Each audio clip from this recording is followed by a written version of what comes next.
Welcome to special analysis. నేను రమా మండవ. ఈ రోజు అనాలిసిస్ లో భాగంగా మనం తీసుకోబోతున్న టాపిక్ ఏంటంటే, ఇక్కడ అనాలిసిస్ కు నేను ఒక టైటిల్ పెట్టున్నాను. ఆ టైటిల్ మీరు చూసినట్లయితే, కామ్రేడ్స్ కోటలో కాషాయ జెండా, మోడీ అమిత్ షా కల నెరవేరుతోందా కేరళ వేదికగా అని చెప్పేసి నేను టైటిల్ పెట్టాను. ఆ అంశం గురించి ఈ రోజు మనం డిస్కస్ చేయబోతున్నాం.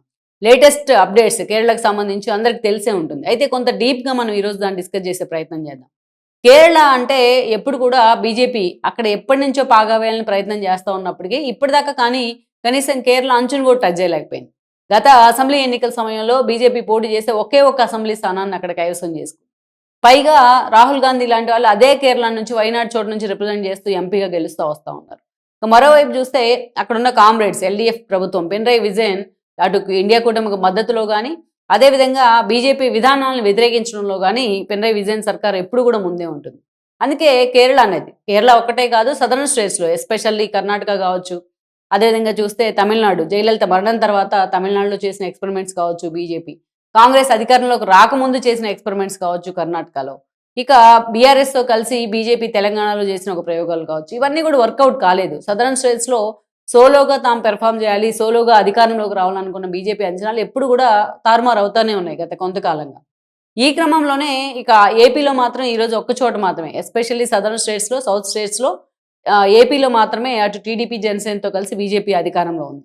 సో అలాంటి బీజేపీ ఎప్పుడైనా సోలోగా ఎదగాలని అనుకుంటుంది. ఆ క్రమంలోనే కేరళ మీద చాలా సీరియస్గా బీజేపీ పెద్దలు ఫోకస్ పెట్టారు. ఆల్మోస్ట్ ఒక 3-4 ఏళ్లుగా ఆర్ఎస్ఎస్ కూడా అక్కడ రూట్ లెవెల్లో కూడా పార్టీని బలోపేతం చేసి స్ట్రెంథన్ చేసుకునే పనిలో కూడా బిజీ అయింది. ఆ రిజల్ట్ ఇన్ని రోజులు కనిపిస్తూ ఉంది. కేరళ అనేది ఒక ఎట్లాగైనా ఒక వాళ్ళకి అటు మోడీకి కావచ్చు, అమిత్ షా కావచ్చు, ఒక డ్రీమ్ టార్గెట్ అది. సో అలాంటిది ఈరోజు అచీవ్ చేసే దిశగా, కేరళని కొట్టే దిశగానే బీజేపీ వెళ్తుంది అనుకోవచ్చు ఈ రోజు జరిగిన ఒకే ఒక విషయంతో. అదేంటంటే అక్కడ లోకల్ బాడీస్ ఎలక్షన్స్. ఈ క్రమంలోనే తిరువనంతపురం మనకు తెలిసిందే, పెద్ద సిటీ అది కేరళకు, అది హెడ్ క్వార్టర్ కూడా. అలా త్రివేంద్రం అంటాం మనం దాన్ని. తిరువనంతపురంలో ఈ రోజున ఏదైతే ఆల్మోస్ట్ 101 డివిజన్స్ ఉన్నాయి.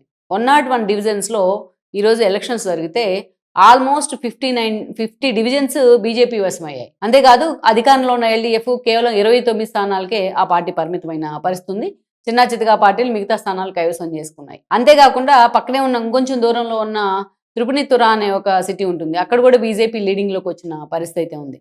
సో ఇక్కడ clear cut majority, urban vote bank మొత్తం కూడా బీజేపీ వైపు ఉంది. ఏదైతే స్టేట్లో ఎల్డీఎఫ్ ప్రభుత్వం కాకుండా పినరయి విజయన్కి ఆప్షన్ కోరుకుంటా ఉన్నారు జనాలు, మార్పు కోరుకుంటా ఉన్నారు అనేది చాలా క్లియర్ కట్గా ఒక సందేశం ఇచ్చినట్లయింది ఈరోజు తిరువనంతపురం ఎన్నిక ఏదైతే ఉందో. అయితే ఇక్కడ ఒక విషయం ఏంటంటే ఈరోజు క్లియర్ కట్ మెజారిటీ వచ్చింది కాబట్టి ఈరోజు బీజేపీకే మేయర్ అవకాశాలు పుష్కలంగా ఉన్నాయి. ఈ క్రమంలోనే అక్కడ శ్రీలేఖ పేరు ప్రముఖంగా వినిపిస్తోంది. ఆమె రిటైర్డ్ ఐపీఎస్, 87 బ్యాచ్ ఆవిడి. పలు కీలక హోదాల్లో కూడా శ్రీలేఖ పనిచేయడం జరిగింది. విజిలెన్స్లో చేశారు, సిబిఐలో చేశారు, మోటార్ వెహికల్స్ వింగ్లో కూడా చేశారు. మంచి ఏదైతే వెల్ పేరున్న ఆఫీసర్గా ఒక పేరుంది. మంచి వెల్ ఆఫ్ పర్సన్ కూడా ఆవిడ. అయితే డీజీపీగా కూడా పనిచేశారు ఆవిడ. కేరళకి ఫస్ట్ మొట్టమొదటి మహిళా డీజీపీగా ఆవిడ పనిచేయడం జరిగింది. ఆవిడ డీజీపీగా పనిచేశాక రిటైర్ కూడా అయ్యారు. రిటైర్ అయినాక ఆవిడ బీజేపీకి మద్దతు ఇస్తూ ఉన్నారు. బీజేపీ జెండా కప్పుకొని కాషాయ పార్టీ తరఫునే పనిచేస్తూ ఉన్నారు. ఆవిడ ఈ రోజున ఆవిడ కూడా పోటీ చేయడం జరిగింది కార్పొరేటర్గా. ఆవిడ శాస్త్రమంగళ డివిజన్ కార్పొరేటర్గా కూడా ఎన్నికయ్యారు లేటెస్ట్గా. సో ఆవిడే అక్కడ పూర్తి స్థాయిలో మేయర్ బాధ్యతలు ఆవిడకి అప్పగిస్తారు అని కూడా చెప్తా ఉన్నారు. ఎందుకంటే గతంలో అనేక శాఖల మీద పట్టు కానీ, అనేక శాఖల్లో పనిచేసిన కీలక అనుభవం కానీ మేయర్గా కూడా ఆమెకు ఫెచ్ అవుతుంది అని కూడా పార్టీ భావిస్తూ ఉంది, పార్టీ అధిష్టానం. అందుకే ఆవిడ వైపే ఈ రోజున శ్రీలేఖ వైపే అటు మోడీ షా కానీ అదేవిధంగా లోకల్గా ఉన్న పార్టీ నేతలు కానీ ఫోకస్ పెడతా ఉన్నారనేది మనకున్న సమాచారం. ఇప్పటికే ఆవిడ వార్తల్లో కూడా వస్తూ ఉన్నారు, కాబోయే మేయర్, తిరువనంతపురానికి కాబోయే మేయర్ అని చెప్పి శ్రీలేఖకు సంబంధించి వార్తలు కూడా వైరల్ అవుతా వస్తూ ఉన్నాయి. మొత్తానికి ఇక్కడ శ్రీలేఖ మేయర్ అవుతుందా లేకపోతే ఇంకొకరు అవుతారా అనే చర్చ కంటే ఈరోజు ఇంకా అంతకన్నా ఒక డీప్ చర్చ ఏంటంటే, ఇక్కడ బీజేపీ ఏదైతే ఒక హార్డ్ కోర్, తిరువనంతపురం అనేది ఒకప్పుడు ఎల్డీఎఫ్ హార్డ్ కోరే, అలాంటి చోటు కూడా ఈరోజు బీజేపీ వాళ్ళ ఓట్ బ్యాంక్ను చెల్లాచెదురు చేసింది. తను పాగా వేస్తున్నాను అనేది ఇంకంటే నెక్స్ట్ అసెంబ్లీ ఎన్నికల నాటికి, త్వరలోనే అసెంబ్లీ ఎన్నికలు రాబోతున్నాయి. ఈ అసెంబ్లీ ఎన్నికల నాటికి ఇదొక ఏదైతే ముందు ఒక డ్రైవ్గా భావిస్తూ ఉన్నాయి అందరూ కూడా. ఇదొక ప్రీ ఫేజ్ అంటే ప్రీ పోల్ ఎలక్షన్ లాగా భావిస్తూ ఉన్నాయి అనమాట.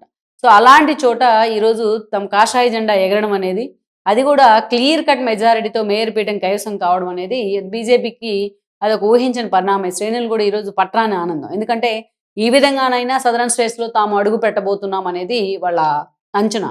మోడీ, అమిత్ షా ఎప్పటి నుంచో కూడా ఈ విషయం మీద ఫోకస్ పెట్టారు. ఆర్ఎస్ఎస్ కూడా ఇక్కడ గ్రౌండ్ లెవెల్‌లో పనిచేస్తా ఉంది. ఎస్పెషల్లీ తమను అడుగు పెట్టనివ్వని విధంగా కామ్రేడ్స్‌కి ఒక కంచు కోటలాగా మారిపోయిన కేరళ మీద వాళ్ళకి ఎప్పటినుంచో ప్రేమ ఉంది. అందుకే అలాంటి చోట ఈరోజు తిరువనంతపురంలో బీజేపీ తన కాషాయ జెండా ఎగరేయడం అంటే మామూలు విషయం అయితే కాదు. సో ఇది రాబోయే ఎన్నికలకు, ఇప్పుడు కేరళలో ఉన్న జనం మూడ్‌కు ఒక సంకేతంలా కూడా బీజేపీ చెప్తా ఉంది.